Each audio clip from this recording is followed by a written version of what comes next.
Amén, hermanos y hermanas. Vamos a orar, así como estamos. Padre nuestro que estás en el cielo, te damos gracias, Señor. Gracias por este privilegio, Señor, que nos das de poder alabarte a ti, de poder glorificar tu santo nombre, Señor, de poder estudiar tu palabra, Señor. Te rogamos, Padre Santo, de que tú, mi Dios, nos encomiendes a tu Espíritu Santo, Señor, para que nos indique todas las cosas que el Señor Jesús nos ha mandado, nos ha dicho, Señor, y que tú, Espíritu Santo, hables a los corazones de mis hermanos y hermanas, Señor. Que esta palabra, Señor, no sea poderosa, Padre Santo, por lo que pueda tener detrás, sino más bien, Señor, que sea por tu Espíritu, Señor, que sea por tu autoridad, que sea por tu poder y tu presencia, Señor. Bendice a mis hermanos y hermanas, te damos gracias por todo. Oramos en el nombre de nuestro amado Señor y Salvador Cristo Jesús. Amén. Pueden sentarse, mis amados hermanos y hermanas. Ahora sí que en esta ocasión no creo que sea tan agradable, ¿no? Tan feliz el ambiente, tan feliz lo que leímos, tan feliz lo que hemos estado viendo. Lo comentábamos desde el anterior culto y hace rato también nuestro pastor lo oraba sobre pues lo que me imagino que ustedes ya saben, lo que pasó en Querétaro el día de ayer, después de un partido de fútbol. Para quienes no sepan, cuento rápidamente qué pasó. Resulta que ayer hubo un partido de fútbol, en algún momento hubo un altercado, las barras bravas, tanto del Atlas como de Querétaro, pero eso terminó en una tragedia que, como decía nuestro pastor hace rato, pues cuentan más de 40 muertos después de esta situación. Esto nos habla, un partido de fútbol, ¿no? Algo tan común y tan normal, ¿no? Algo que pareciera que, pues nosotros diríamos, ¿qué tiene de malo, no? ¿Qué tiene de ofensivo? ¿Qué tiene, vaya, de perjudicial ir al fútbol? Es como si yo fuera al parque, ¿no? Es como si yo fuera al cine, ¿no? Etcétera. Y ya vemos cómo se ha multiplicado, ¿no? La maldad y el pecado. Decía uno de mis predicadores contemporáneos favoritos, John Stott, que un buen cristiano tiene debajo de un brazo la Biblia y debajo del otro tiene un periódico. Y hace referencia precisamente a estas cosas. Nosotros como Iglesia de Cristo, aunque a veces, no sé, le rehuyamos o no nos guste mucho por lo que puede implicar para nosotros el ver noticias, pues a veces, ¿no? Nosotros decimos, híjole, no, es que me pone de mal humor, ¿no? Nada más de saber cómo está el país, ¿no? Nada más de saber cómo está la situación allá afuera. Sin embargo, creo que lo que pasó ayer y lo que sigue pasando lamentablemente en este país es algo que nos tiene que alarmar, no solo como sociedad, sino igual como cuerpo de Cristo, como iglesia. Fíjense que estamos hoy a 6 de marzo, ¿no? En 2 días va a ser un día especial. Esto tiene que ver con las noticias, ¿no? Que es el 8 de marzo. Normalmente este es un día que nosotros decimos el Día de las Mujeres, ¿no? Y felicitamos a las mamás y a las mujeres por ser mujeres. Sin embargo, este no es un día de gozo. No es un día pues para celebrar o para alegrarnos, porque tiene una historia, así como lo que pasó ayer, una historia también muy trágica, muy triste detrás. Les cuento, el 8 de marzo de 1857 murieron 146 mujeres. Las quemaron vivas dentro de un taller.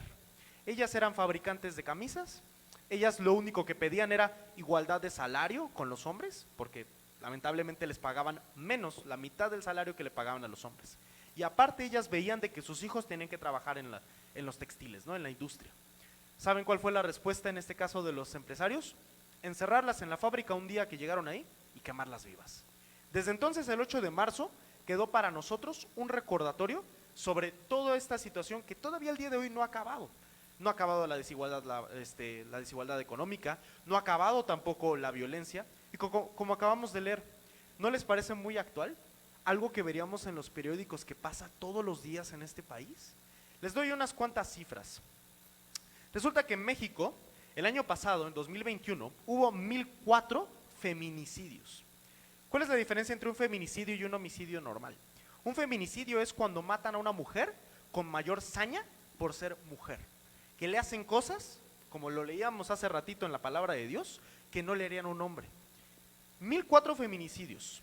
De hecho, hay algunos analistas que mencionan, periódicos y expertos, que había un promedio el año pasado de 10 mujeres asesinadas como feminicidio al día.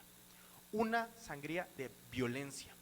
Y esto es algo que nosotros como iglesia, nosotros como representantes del Señor, es decir, como el pueblo santo, nos tiene que impactar, nos tiene que importar. ¿Por qué? Porque si el Señor Jesús nos dice ya en el Sermón del Monte, ustedes son la luz y sal de la tierra, ¿cuál es nuestra encomienda? Nuestra encomienda es predicarles el evangelio de Cristo, pero también de acuerdo a sus necesidades.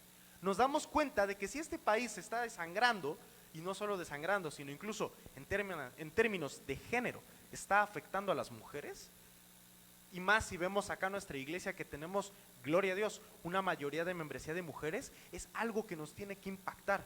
Dice ya la palabra de Dios en segunda de Pedro, capítulo 1, versículos 19 al 21. Segunda carta del apóstol Pedro, capítulo 1, versículos 19 al 21. Dice así: tenemos también la palabra profética más segura, a la cual hacéis bien en estar atentos como una antorcha que alumbra en lugar oscuro, hasta que el día esclarezca y el lucero de la mañana salga en vuestros corazones. Entendiendo primero esto, que ninguna profecía de la Escritura es de interpretación privada, porque nunca la profecía fue traída por la voluntad humana, sino que los santos hombres de Dios hablaron siendo inspirados por el Espíritu Santo. Este pasaje, el apóstol Pedro está hablando sobre cuál fue su testimonio de él, de cómo el Señor Jesucristo a él lo llevó al momento de la transfiguración, cuando el Señor Jesús, lo que pasa es de que suben a un monte. En ese monte el Señor Jesús cambia como de forma, y lo ven ahora sí en toda su gloria, y de repente aparecen a su lado Elías y Moisés. Eso lo podemos ver, por ejemplo, en Mateo 17 o en Marcos capítulo 6. Ahí vemos cómo ellos ven una experiencia tan extraordinaria y cómo gracias a esa experiencia extraordinaria es como parte de las confirmaciones de las pruebas de que Dios estaba con él. Sin embargo, el apóstol Pedro hace una aclaración. ¿Dónde tiene que estar nuestra confianza? ¿Dónde tiene que estar nuestra certeza? Aquí, mis amados hermanos, la palabra de Dios. Por eso dice que es la palabra profética más segura. Y no profético en el sentido de mirar hacia el futuro. ¿Y qué es lo que va a pasar? Profético en el sentido de alumbrar y mostrar cuál es la voluntad de Dios para con esta situación. Repito, profético para alumbrar cuál es la voluntad de Dios para la situación en la cual nos encontramos. La palabra profética más segura es saber cuál es la verdad de Dios. Y aquí nos puede lanzar una pregunta muy fácil. ¿Será que Dios está a favor y aprueba pues la violencia en contra? Dejen ustedes de los hombres, que también hay, lo vimos ayer. Pero en el caso de las mujeres, me parece que no. Y ahorita vamos a estudiar precisamente ese pasaje que leíamos, que es, yo diría, como una especie de reporte, un reportaje.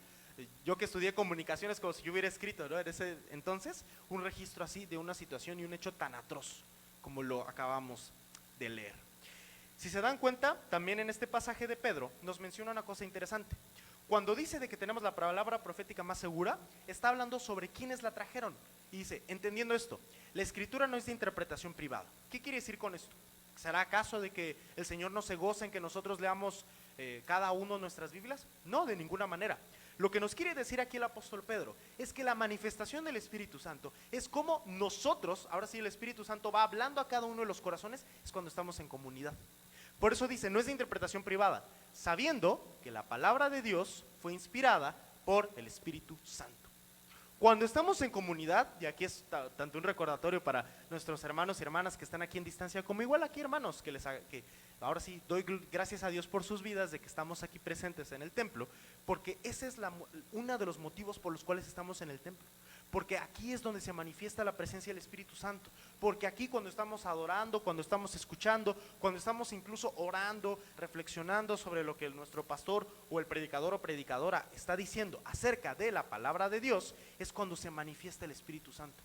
Porque puede hablarnos de distinta forma a cada uno de nosotros, a cada una también de nosotros. Entonces vemos, mis amados hermanos y hermanas, de que esta palabra de Dios se hace potente, tiene punch y al mismo tiempo tiene sentido y significado cuando estamos reunidos en la casa de Dios, cuando estamos juntos como iglesia. Ahí es donde se mueve el Espíritu Santo. Por eso es de que esta palabra es pertinente, porque ahora que se acerca esta fecha que nos recuerda la violencia que hay en este país y en el contexto en el que nos movemos, me parece, y lo siento, ¿no?, y lo vemos, ahorita vamos a estudiar y a meditar más en este pasaje, que el Señor nos llama a mirar hacia esta necesidad que tiene la sociedad allá afuera, y que quizás, y ese es el punto, a veces se ha infiltrado en la iglesia. Como decimos, el mundo dentro de la iglesia, a eso se refiere, a que ese pecado, y ahorita vamos a abordar sobre el pecado, se ha filtrado en la iglesia, de esa violencia en contra de las mujeres. El texto que estamos considerando es Jueces 19, 22 al 28. Es un texto fuerte, es un texto pesado, es un texto en verdad muy duro. Yo cuando lo leía la primera vez, pensaba que estaba volviendo a leer Génesis 19, ¿se acuerdan? Cuando destruye el Señor Sodoma y Gomorra.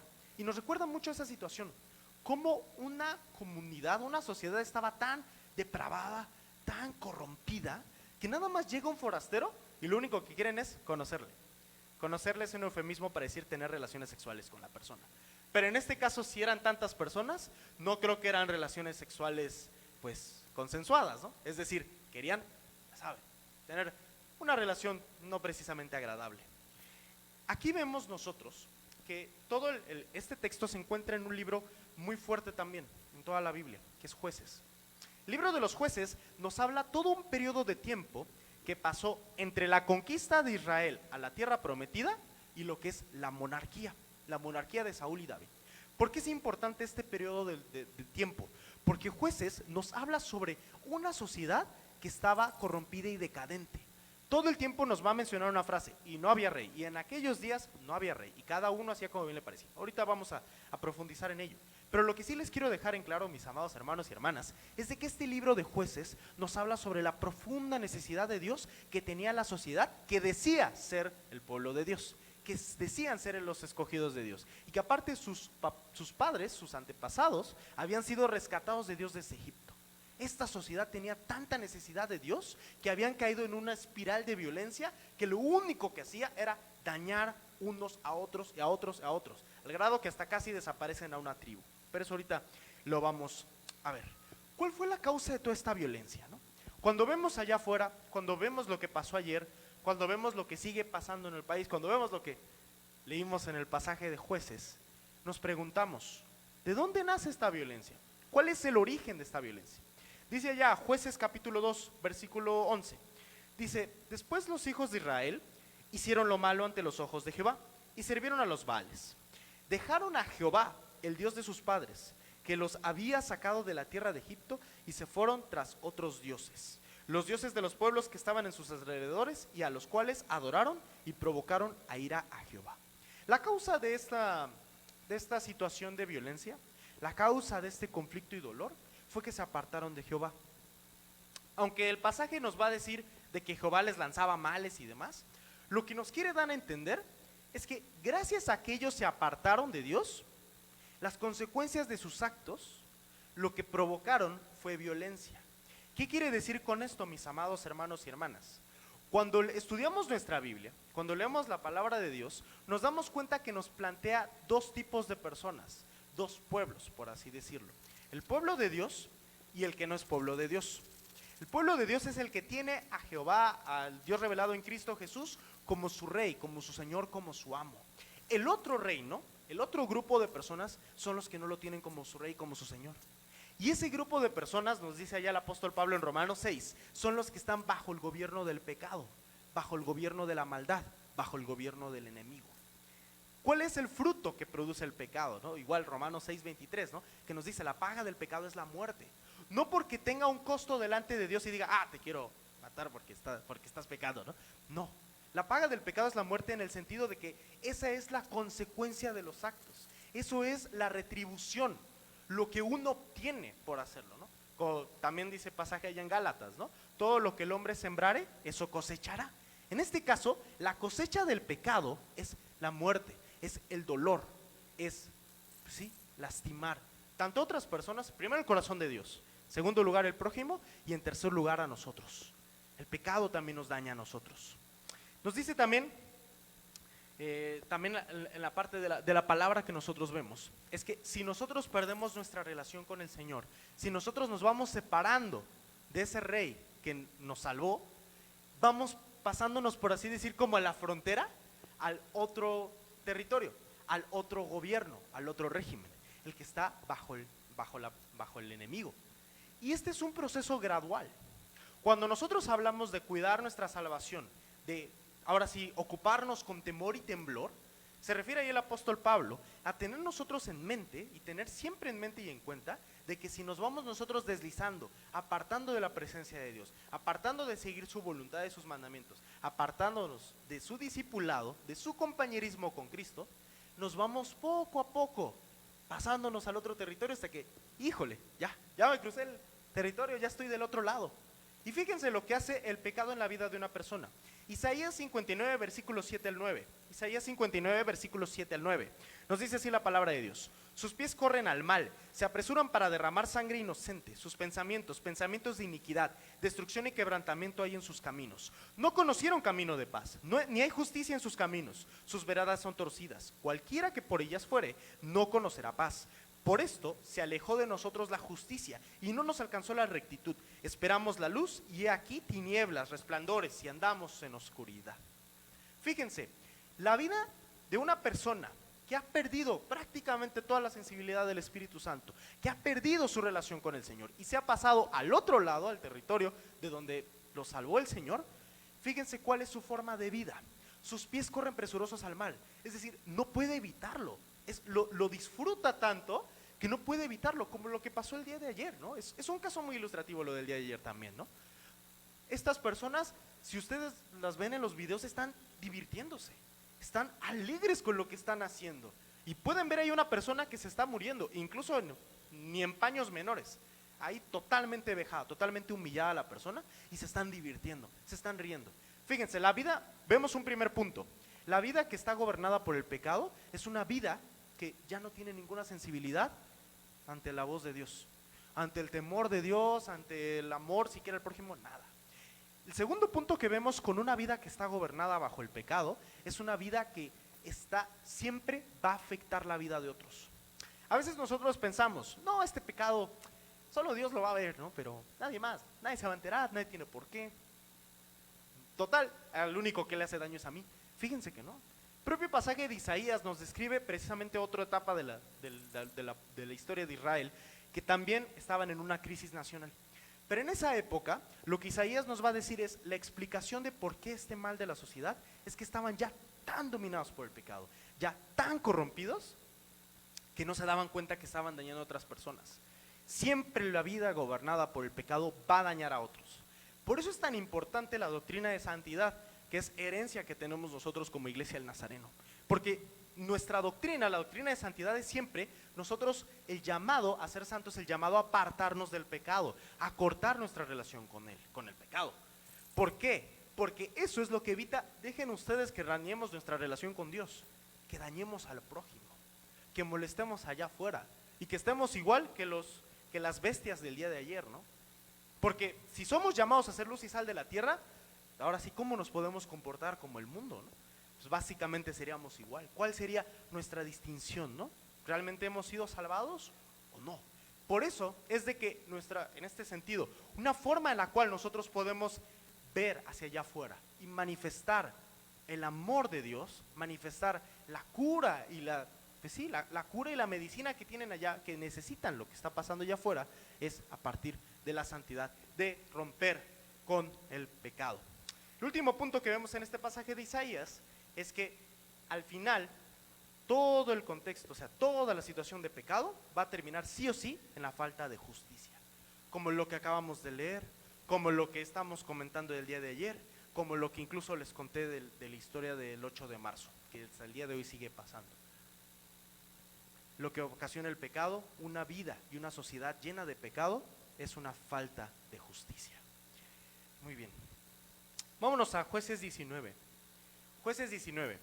Les decía hace ratito, y les iba adelantando, que es como si se tratara de un reporte de un feminicidio. Como si en un periódico, o en un tweet, o no sé, en un TikTok, incluso, obviamente más largo, pero en un TikTok de la época, comentaron qué fue lo que sucedió. Fue un hecho atroz.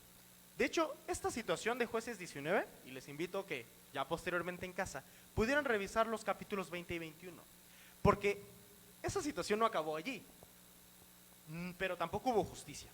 Y ahorita vamos a abordar el asunto. Les cuento el contexto. Jueces 19:1. Les decía hace ratito, se los iba adelantando. Empieza así el pasaje diciendo: en aquellos días no había rey sobre Israel. El último versículo de Jueces 21:25, va a decir: en aquellos días no había rey y cada uno hacía como bien le parecía. Uno dirá, bueno, no había gobierno, ¿no? Sí había un descontrol total, estaba todo muy, muy difícil, necesitamos un rey. Esa es la interpretación que le dieron en su tiempo a Jueces. Pero fíjense lo que nos dice 1 de Samuel 12:12. Nos dice 1 de Samuel 12:12. y habiendo visto que Naas, rey de los hijos de Amón, venía contra vosotros, me dijisteis, no, sino que ha de reinar sobre nosotros un rey, siendo así que Jehová vuestro Dios era vuestro rey. Samuel les está contando sobre parte de la tragedia que pasó con Saúl. Saúl era un tipo popular, lo llevan al poder, todo el mundo creía que él nos iba a rescatar de los amonitas, y pues Saúl fracasó. Saúl se apartó del Señor, desobedeció. Y entonces van y le reclaman a Samuel y le dicen, oye, pero ¿por qué nosotros tenemos este rey que pues nosotros nos había prometido tantas cosas, Samuel? ¿Por qué? Y Samuel les dice, yo se los advertí. Les dije a ustedes antes de que no necesitaban un rey, porque su rey era Jehová de los ejércitos. Pero ustedes dijeron, no, si vamos por Saúl, Saúl, Saúl, es un honor estar con Saúl. Y ahí tienen a Saúl, ¿no? Y al final, pues lo que nos da a entender aquí Samuel es que esta expresión de Jueces hace referencia a que la falta de un rey era la falta de tener a Jehová como su rey. La falta que tenía el pueblo que decía seguir a Dios, de seguir a Dios, de continuar con sus mandamientos, de obedecer sus preceptos y oír su voz. Eso es lo que hacía referencia el libro de Jueces. Está denunciando el escritor de Jueces y diciendo, no hay rey. ¿Por qué? Porque no hay temor de Dios en sus corazones, como va a decir un salmo.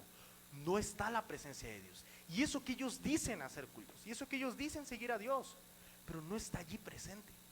¿Y cómo lo vemos nosotros? Pues en el contexto de violencia, lo que va a acontecer. Muy bien, les sigo contando ahora sí que la historia completa.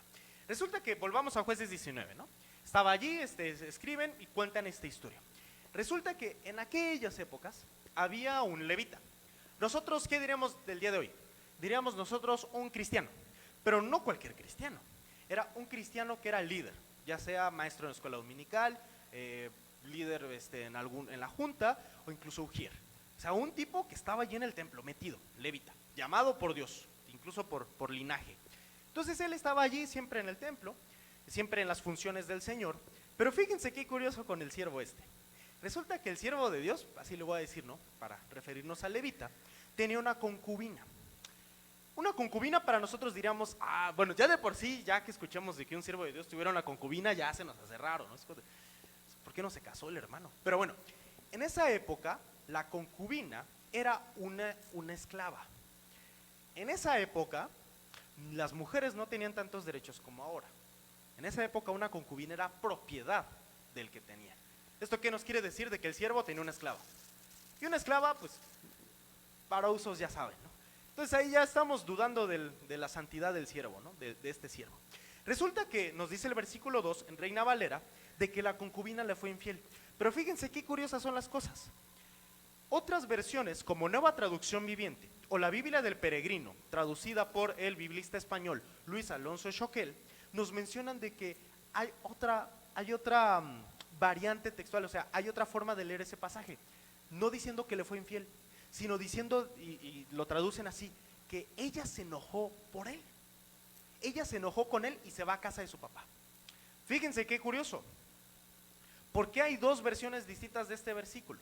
Muy fácil, mis amados hermanos y hermanas. La Biblia no fue escrita en español. No la tradujeron por primera vez ni Casiodoro de Reina, ni Cipriano de Valera, ni tampoco lo hicieron en 1960. Lo que pasa es que cuando nosotros nos encontramos con el texto bíblico, nos damos cuenta de que es un texto sumamente maravilloso y complejo.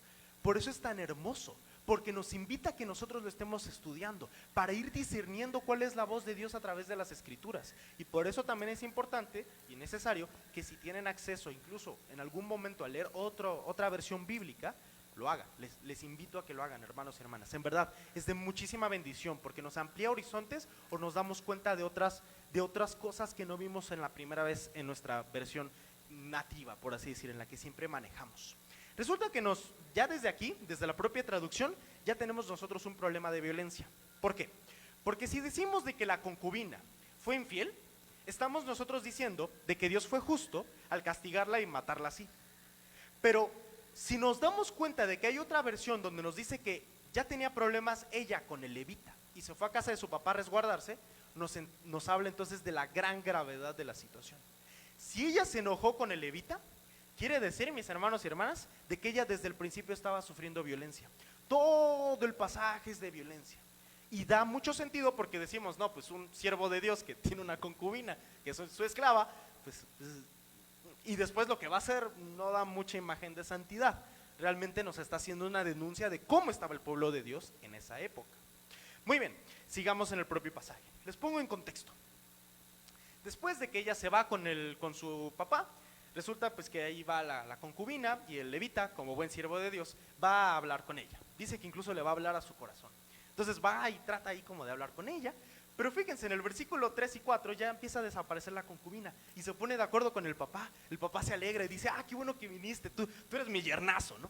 Y entonces ahí se quedan 4 días, ellos están comiendo 4 días, se quiere ir el levita y le dice, no, es que, mira, nosotros estamos aquí pues tomando tranquilos, por decirlo de alguna manera, estamos tomando tranquilos, siéntate, mira, alegra tu corazón, sigamos comentando y platicando historias de valientes. Entonces ahí se queda, ¿no? Pero al día siguiente se harta el levita y dice, no, sabes que ya me voy, ya me estoy haciendo muy tonto, no me necesitan en el templo. Y entonces se va con la concubina, ¿no? Se va. Resulta que ellos, aparte, eran medio racistas, porque van pasando por la ciudad de Jerusalén. En el texto bíblico se llama Jebús. En esa época no eran judíos, no eran israelitas los que vivían ahí, eran extranjeros. Nosotros diríamos el día de hoy, centroamericanos, ¿no? Entonces ahí van pasando. Y de repente, pues dice el siervo, oye, señor, es que ya es muy noche, no hay luz, ¿no? Ya es muy noche, no podemos pasar a través de aquí, ¿por qué no nos quedamos en Jebús, ¿no? Y le dicen, no, vamos a una ciudad de los israelitas, porque aquí son puros extranjeros. Y entonces se van, cruzan Jebús y llegan a una ciudad que se llama Gaba. Gaba, de una tribu israelita, Benjamín, de la cual fue el apóstol Pablo. Entonces es una tribu perrona, ¿no? Entonces llegan allí a Gaba. Y cuando llegan ellos a Gaba, le dice el siervo, Señor, ya tenemos que llegar, ya hace sueño. Y pues bueno, se desvían, entran a Gaba, y entonces el levita, el siervo de Dios, se encuentra con un anciano, que era de su mismo lugar. Algo así como si yo fuera, no sé, pues un ejemplo, por decir de que yo fuera a Actopan, ¿no? Y me encontrara con un jalapeño.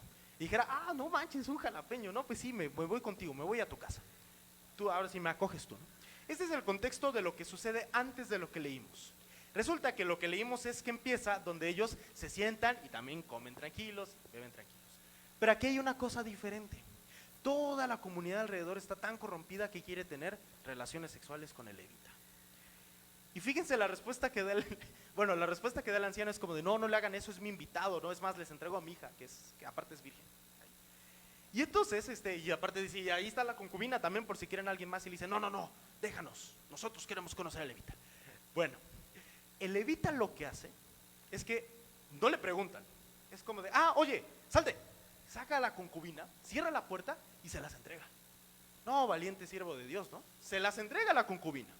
Y pues ya leímos lo que pasaba en los versículos 25 al 26, cómo, pues, abusan de ella. Regresa la concubina al día siguiente, yo me imagino moribunda, se cae en pues, donde está la puerta, y el poderosísimo levita abre la puerta, la ve ahí y le dice, levántate, vámonos. No le pregunta cómo estás, no le dice nada, ni siquiera la quiere escuchar o la abraza, simplemente es, levántate, vámonos. Y ella obviamente no responde. Probablemente ya para ese momento estaba muerta. Después el levita se la lleva en su asno, que fue el último que leímos, y todavía sigue una situación todavía peor. Llega a su casa y no se le ocurre una mejor idea al levita que desmembrar a la mujer y mandar sus piezas a través de las distintas tribus para llamar a una guerra. ¿Y quieren saber lo peor? Las tribus responden y dicen, sí, esto es sumamente terrible, tenemos que irnos a la guerra. Y van a la guerra. Y entre ellos destruyen a toda una tribu que es la de Benjamín. Los dejan sin nombres. Entonces dicen, no, pues ¿qué vamos a hacer ahora, no? ¿No éramos nosotros 12 tribus? ¿Qué vamos a hacer con la tribu de Benjamín? Y tienen todavía una mejor idea. ¿Saben qué? Miren, vamos a robarles a las mujeres que están en esta comunidad aquí cerca de Benjamín, las confundirán y entonces van a tener más hijos y eso va a ser Benjamín. Y eso es lo que hicieron, van y secuestran a más mujeres.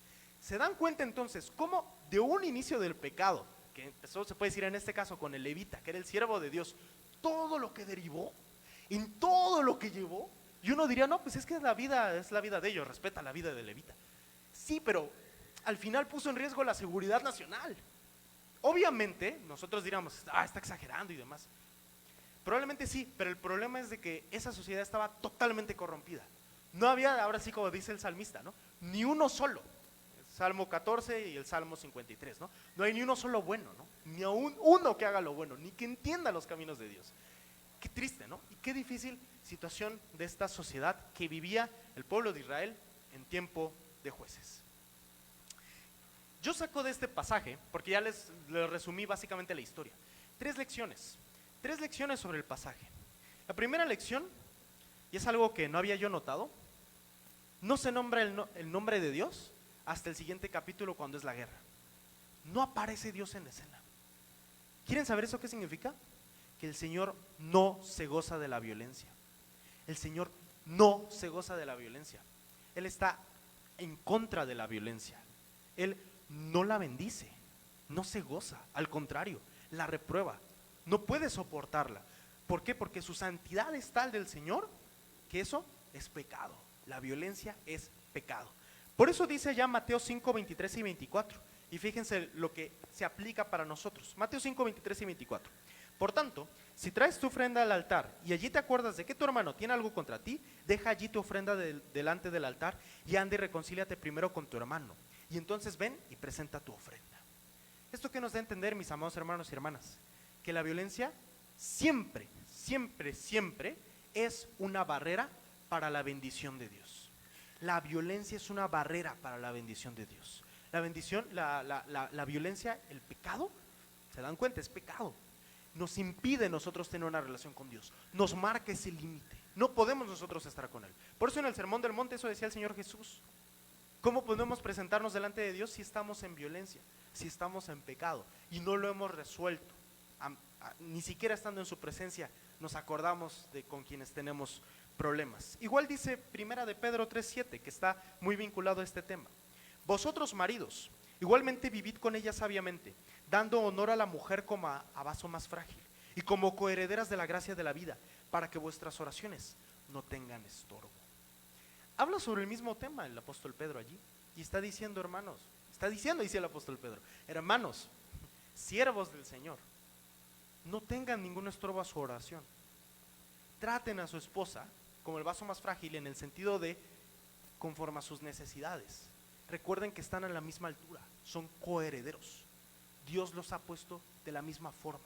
En este sentido, cuando nosotros leemos allá en Mateo 5, versículos 31 y 32, que le preguntan a Cristo sobre el divorcio, y en otro pasaje, ya en Mateo 17, Jesús le responde y les dice, el divorcio se los permitió Moisés por la dureza de su corazón, pero no se les olvide lo que dice Génesis, hombre y mujer los creó, a la misma altura, en el mismo nivel. Fíjense cómo nosotros vemos, mis amados hermanos y hermanas, a lo largo de las Escrituras, la voluntad de Dios para con nuestras relaciones entre hombres y mujeres. Una voluntad libre de violencia, una voluntad santa, que bendiga, que sea siempre inspirada por el amor, que sea entregada, pero entregada para bendecir, para la edificación. Obviamente podemos hablar de la pareja, ¿no? Pero igual va más allá de la pareja, con nuestro prójimo. Allí es donde está la primera lección que yo observo. La segunda lección que yo observo es también un problema de machismo. ¿Por qué de machismo? Fíjense, en Levita empezábamos con lo de la concubina. Primera pregunta, ¿por qué el levita no estaba casado? Muy simple, porque era más fácil para él tener una concubina, una esclava, una sierva, alguien que le cocinara todo el tiempo, a tener una esposa igual a él. Y eso es fuerte, porque ya desde ahí vemos el problema del machismo, de la violencia que está ahí presente, del propio pasaje. El levita no quería servir, quería que le sirviera. Y ya desde ahí empezaba el problema. Quería establecer una relación de violencia, una relación de poder, someter a esta mujer, ¿no? Que aparte ni tiene nombre la concubina. En segundo lugar también vemos de que si ustedes, y les invito, que posteriormente lean también el capítulo 19, todo el tiempo están hablando los hombres. Nunca les preguntaron opinión ni a la hija virgen del anciano ni a la concubina. El único con quien establecía relación era con el siervo. Es decir, la concubina está todavía más abajo, que se supone que era el esclavo de ellos, porque en teoría eran pareja, pero no estaban parejos, estaban disparejos por todo este problema de machismo. Y peor aún, Jueces 19:28, ¿no? Con lo que leíamos, cuando él le dice levántate y vámonos. ¿Esto a mí de quién me habla? Me habla también de falta de empatía, que es parte del machismo. Porque para el levita era como una especie de humillación el decirle, oye, siquiera, ¿cómo estás? O por lo menos estos canijos. Nada, simplemente fue pues ya, levántate, vámonos. Y eso es fuerte, porque nos habla también de que es parte del problema del machismo, de no ver igual a nuestro prójimo, en este caso a nuestra prójima, a las mujeres. Y más si son, en este caso, pareja, ¿no? Pero si no son pareja, igual, tienen un respeto, un valor que Dios les ha dado, que Dios también murió por ellas. En tercer lugar, vemos una tercera lección, lo que ya les venía adelantando, la espiral de violencia nunca acaba. Y esto creo que es parte también de mencionarlo ahorita, ¿no? Por lo que pasó ayer. A veces nosotros pensamos y decimos, por ejemplo, alguien me hace algo, ¿no? Me hacen un desaire, ¿no? Se portan mala onda conmigo, alguna travesura o algo, ¿no? Y yo digo, sobres, se la voy a guardar, ¿eh? Se la voy a guardar, cuando pueda me lo... No, porque es un cuento de nunca acabar, porque si yo le respondo, él me va a responder, o ella me va a responder, y así seguimos. Y lo tenemos tan común, que nosotros decimos, no, es que el cobarde vive, no, el valiente vive hasta que el cobarde quiere, ¿no? En el sentido de, es que tienes que responderle, ¿no? Tienes que responderle, o sea, no tanto poner límite, no, tienes que responderle de la misma magnitud para que vean de que tú no te dejas, estás así bien fornido y todo, ¿no? No, hermanos y hermanas, Dios no quiere eso para nuestras vidas. Dios lo que quiere es precisamente relaciones sanas, libres de violencia, que estén gobernadas por el perdón y el amor de Dios.